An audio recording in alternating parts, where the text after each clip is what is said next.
Hi, my name's Andrew Flavell and I'm a psychology student at the University of New England.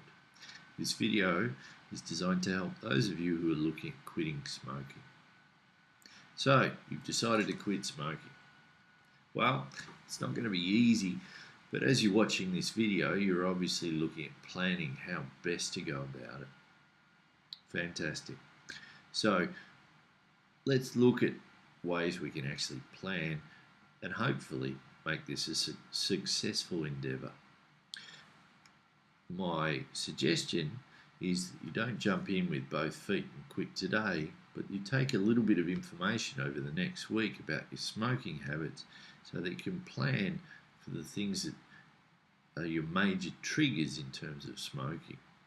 So, what I want you to do is take a bit of paper, draw up something fairly basic in terms of with headings across the top and a few columns, and carry this around with you so you can fill it in every time you have a cigarette.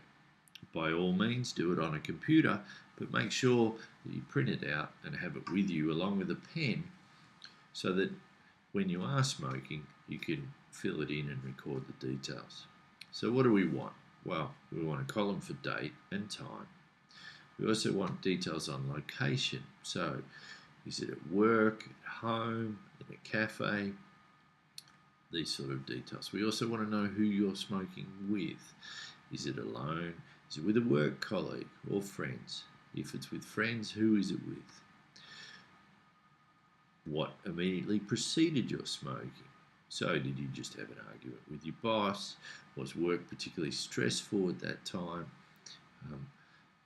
And what are you doing at the time you're smoking? Are you drinking a cup of coffee?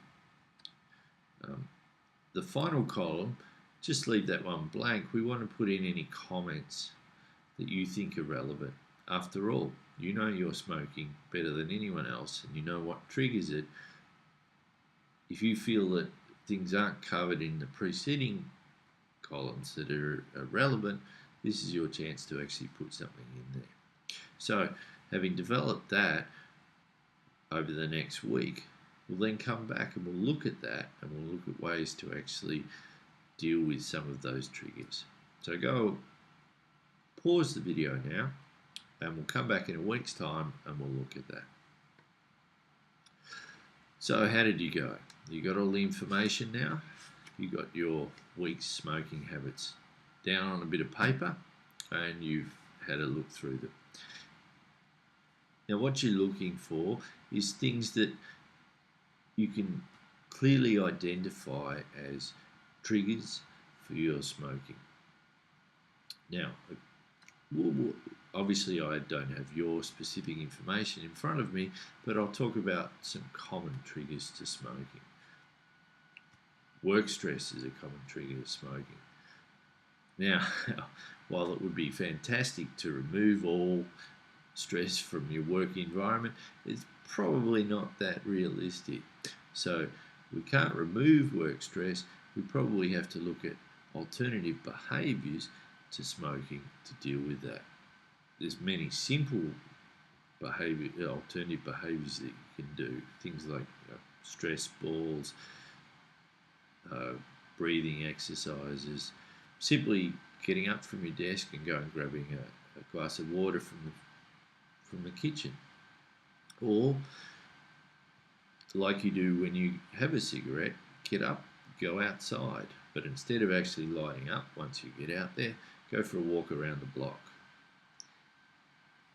You know what will best work for you, and it might even be a matter of actually experimenting with a couple of things and finding out what works best.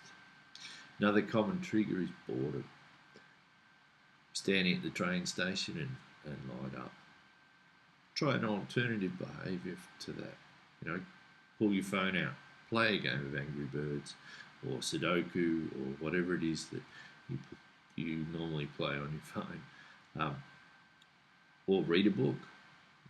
We're looking at alternative behaviours to smoke in that case.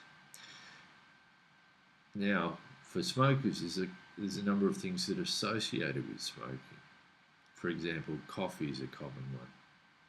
My suggestion is that early on in your smoking, if coffee and cigarettes normally go together for you, have your coffee in environments where smoking is not an option. So, for example, grab your coffee at a cafe inside, or if you're getting it to go, don't start drinking your coffee till you get on the train. Both of these things would remove the option of smoking, so you can't smoke in these environments. Alcohol is another one commonly associated with cigarettes. Alcohol is a very difficult one because it also tends to weaken our resolve.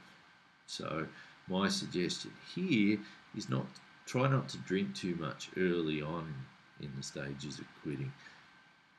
One way of ensuring this is to drive everywhere, to drive to social occasions, so you don't have the option of drinking all that much. Also suggest you try something like switching drinks, so you're minimising that trigger to smoking. So if you normally go out and drink beer, instead of drinking beer, try drinking cider, for example. Again, you're trying to minimise that trigger. Also suggest you talk with your friends and colleagues about the fact that you're trying to smoke. You might be surprised by just how supportive they are. After all, they want you to live longer and healthier. And if you can, find a friend that you can quit with. You can support each other and encourage each other through what is going to be a difficult time, and together you can face many of these obstacles and help each other through that difficult time. Now, nicotine is obviously highly addictive, and there is a very strong physical side to this. At the moment, there are a lot of options that you have in terms of helping you deal with that addiction, and I suggest you talk to your doctor or pharmacist about things like patches, electronic cigarettes, nicotine gum, and don't be put off by the cost. After all, 1 year smoking will cost you a hell of a lot more than any of these pharmaceutical products would. So don't be worried about the cost so much, because in the long run you'll save a lot of money. Now, you managed to get through a whole day without smoking. Fantastic. Reward yourself. Just exactly what that reward is, well, that's up to you. You know what you would find rewarding, but pat yourself on the back. It's a job well done if you've gone a whole day without smoking. At the moment, there are a lot of free phone applications to do with quitting smoking out in the marketplace. So have a look at them. They all seem to update daily, and they offer information on the physical benefits of quitting, what is happening to your body as you go through the next day of quitting. Some of them also offer information on just how much money you're saving. Fantastic. I would suggest that you put that money aside and treat yourself when it gets to a certain point. After all, you deserve it. You've managed to quit smoking for however long it is, and you've saved all this money in doing so. So, in summary, what do we want to do? Well, we want to identify the things that set off your smoking habits. We want to either remove those or minimise them as much as we can. We want to have alternatives thought out to smoking. Once we've identified what alternatives will work for you, we also want to make sure that they're to hand. So, for example, if you want to chew gum instead of having a cigarette, make sure you have chewing gum with you. It's no good having that as your alternative and not actually having it to hand. So you want to have alternatives to hand and cigarettes not. So, good luck. I hope it works out, and I hope this video has been of some assistance. Thank you.